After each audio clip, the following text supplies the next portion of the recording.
दोस्तों आज हम बात करने वाले हैं ग्लूकोज के बारे में, मतलब डायबिटीज के बारे में। तो सबसे पहले दोस्तों हम जैसे कि अगर आप लोगों को हमारा ये वीडियो अच्छा लगता हो और ये आप चाहते हो कि मतलब आपको नोटिफिकेशन आए, तो कम से कम लाइक करिए, सब्सक्राइब करिए, बेल आइकन को दबाइए ताकि, और कमेंट, स्पेशली कमेंट करिए। अच्छा हो कमेंट, बुरा हो कमेंट, आप कमेंट करिए, तभी तो हमें अपना फीडबैक मालूम पड़ेगा और हमें अगला वीडियो बनाने के लिए मतलब हमें एनर्जी मिलेगी उससे। तो दोस्तों बीपी क्या होता है, तो जैसे कि डायबिटीज क्या होता है, ग्लूकोज। जब भी हम कोई खाना खाते हैं तो उस खाना में क्या होता है, 3 तत्व ही होता है, उस तीन से चौथा तत्व नहीं होता। कार्बोहाइड्रेट,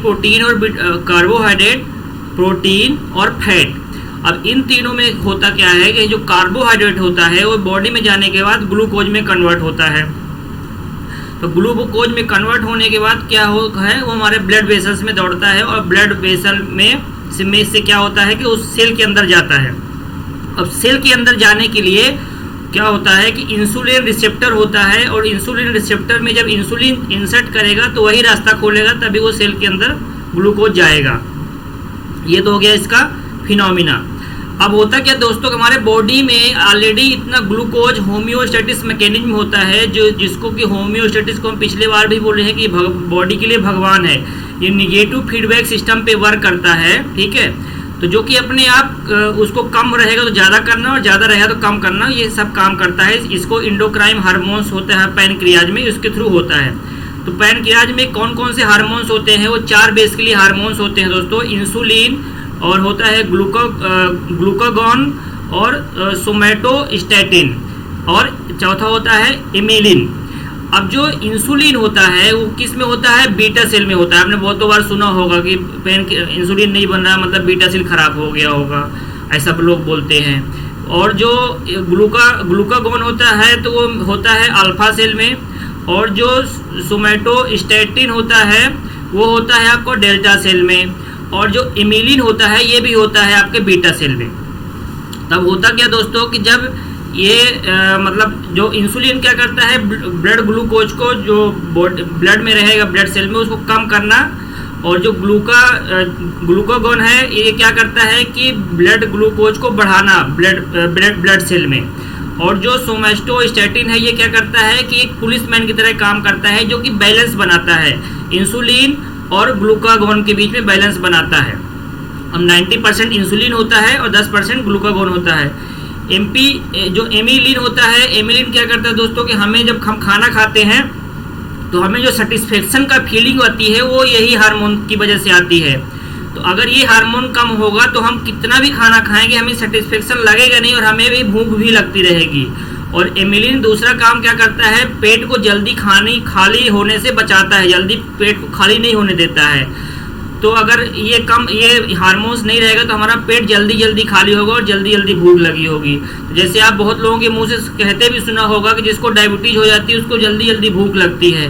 तो सबसे पहले तो मैं क्लियर कर दूं, जिसको डायबिटीज होती है उसको जल्दी भूख नहीं लगती है। जो डायबिटीज की गोली खाता है उसको जल्दी भूख लगती है।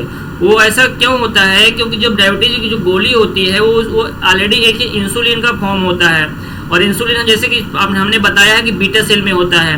तो जब बीटा सेल धीरे धीरे काम करना कम कर देगा तो इंसुलिन भी कम बनेगा और इमिलिन भी कम बनेगा। जब इमिलिन कम बनेगा तो वो जो पेट जल्दी खाली भी होगा और सेटिस्फेक्शन की फीलिंग भी नहीं आएगी, इसलिए जल्दी खाना पड़ता है। और कभी भी हमको दोस्तों जैसे डॉक्टर के पास जाते हैं तो डॉक्टर सबसे पहले हमें कंफ्यूज क्या करता है, बोलते दिन में 5 बार खाओ, 6 बार खाओ। सबसे बड़ा कमी यही है, क्योंकि हमारे बॉडी में जो हार्मोन्स प्रोड्यूस होता है वो 225 ग्राम ही प्रोड्यूस होता है 24 घंटे में। तो अगर आप इसको 10 टुकड़े में करेंगे तो छोटा टुकड़ा होगा, जिससे खाना नहीं पचेगा। तो इसलिए खाना 1 या बार ही खाना चाहिए, 2 बार खाना चाहिए, ज़्यादा नहीं खाना चाहिए बार खाने से, क्योंकि जितने टुकड़े में वो हार्मोन हो जाएगा तो खाना पचने में दिक्कत होगा। अभी इसमें देखिए काम कैसे करता है दोस्तों। जब हमारा ब्लड ग्लूकोज जो होता है जब बढ़ जाता है, जैसे मान लीजिए ब्लड ग्लूकोज बढ़ गया तो हमारे बॉडी में हम खाना खाए तब बढ़ेगा। तो इंसुलिन जो होता है पूरे ब्लड वेसल में वो दौड़ना चालू कर देता है। वो कैसे, वो पैनक्रियाज उसको सेंस करता है, स्टिमुलेट करता है, वो पूरे बॉडी में दौड़ता है, और उसके बाद 2 घंटे में वो जहाँ सेल के अंदर उसको ग्लूकोज को सेल के अंदर इंसर्ट कर देता है। अब जो रिमेनिंग ग्लूकोज बचेगा उसको क्या करेगा, पैनक्रियाज अपने अंदर, वो लीवर जो है अपने अंदर ये ग्लाइसोजन करके मतलब स्टोर कर लेता है, और मसल में कुछ 1% स्टोर हो जाता है, और जो फैट का एरिया है वहाँ स्टोर हो जाता है।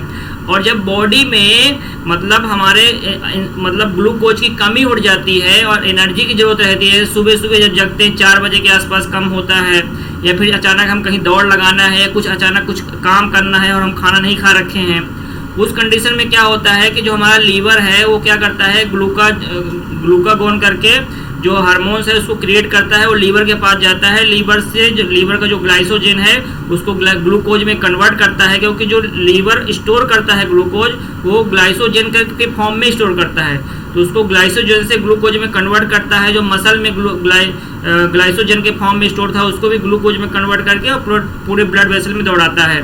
तो ये देखो दोस्तों कितना अच्छा सिस्टम है कि अगर हमारा ब्लड ग्लूकोज अगर ज़्यादा रहेगा तो क्या करेगा कि वो हमारा जो लीवर है उसको ग्लाइसोजन के नाम से स्टोर कर लेगा अपने पास, और इमरजेंसी में यूज करेगा, मसल में स्टोर हो जाएगा। और अगर जब ग्लूकोज हमारा बढ़ जाएगा तो इंसुलिन हमारा पूरे ब्लड वेसल में जा करके उसको कम करेगा। अब दोस्तों क्या होगा कि अब देखिए इसमें होता क्या है कि ये इतना अच्छा सिस्टम है हमारा, कम ज़्यादा दोनों के लिए है। अब जब हम दवाइयाँ खाना चालू करते हैं तभी हमारा कॉम्प्लिकेशन होना चालू होता है। दूसरा डॉक्टर क्या बोलते हैं, जैसे डॉक्टर के पास गए, बोला कि गेहूं की रोटी खाओ, चावल बंद कर दो। सबसे बड़ा ब्लंडर तो यही है दोस्तों। पहली बात तो ये पहला ब्लंडर ये है कि जो ये 5 बार खाना खिलाने के लिए बोलते हैं। दूसरा ब्लंडर ये है कि जो बोलते हैं आप चावल बंद कर दो, चावल कम खाओ, डायबिटीज हो गई, गेहूँ खाओ। गेहूं में क्या होता है दोस्तों, ग्लूटेन होता है, और ग्लूटेन क्या करता है, बीटा सेल को डैमेज करता है। तो जिससे अगर आप गेहूं खाना चालू करेंगे तो आप परमानेंट डायबिटिक हो जाएंगे, परमानेंट डायबिटिक की तरफ बढ़ेंगे, क्योंकि बीटा सेल डैमेज होगा। ठीक है, तो पता नहीं है कैसे डॉक्टर क्यों बोलते हैं, क्योंकि ये अपने लिए भी वही यूज करते हैं, तो हम तो यही मानते हैं इनको पता नहीं होगा। तो बाकी अगर आपको स्वस्थ रहना है तो आपको क्या करना पड़ेगा, फिर अगर आपको स्वस्थ रहना दोस्तों तो आपको करना पड़ेगा कि ये मतलब खाना पड़ेगा क्या, डीआईपी डाइट खाना पड़ेगा। डीआईपी डाइट क्या होता है दोस्तों, डीआईपी डाइट होता है कि फल सब्जी ये खाना। तो आप एक बार यहाँ डीआईपी डाइट देख लीजिए दोस्तों और उसको समझ लीजिए। आप चाहिए तो इसका स्नैपशॉट भी ले सकते हैं। ठीक है दोस्तों।